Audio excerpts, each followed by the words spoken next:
Hello అండి. Welcome to Saisri kitchen and daily needs. ఈరోజు వీడియోలో అందరూ ఎంతో ఇష్టంగా తినే పూరీ కర్రీని చేసి చూపిస్తానండి. ఈ కర్రీని నేను చూపించినట్టుగా పర్ఫెక్ట్ మెజర్మెంట్తో ఒకసారి ట్రై చేయండి, చాలా బాగుంటుంది. ఇక ప్రిపరేషన్లోకి వెళ్ళిపోదాం రండి. స్టవ్ వెలిగించి బాణలి పెట్టి 4 టేబుల్ స్పూన్స్ ఆయిల్ని వేయండి. ఆయిల్ వేడైన తర్వాత 2 ఉల్లిపాయలను చిన్న పీసెస్గా కట్ చేసుకుని ఆయిల్లో వేయండి.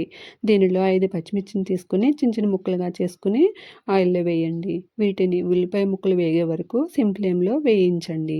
ఉల్లిపాయ ముక్కలు ఇలా మగ్గిన తర్వాత 250 గ్రాముల బంగాళాదుంపలను తొక్క తీసి చిన్న చిన్న ముక్కలుగా చేసుకుని ఆయిల్లో వేయాలి.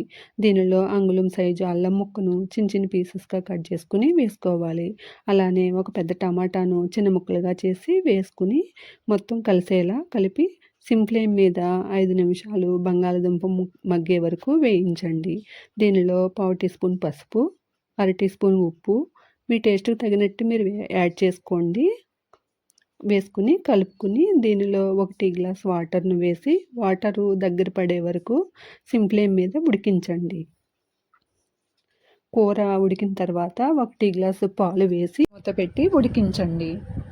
కూర ఇలా ఉడికిన తర్వాత 1 టీ స్పూన్ శనగపిండిని బౌల్లో వేసుకుని కొంచెం వాటర్ వేసి కలుపుకుని కర్రీలో వేయండి. ఇలా వేయడం వలన కర్రీకి చిక్కదనం వస్తుందండి.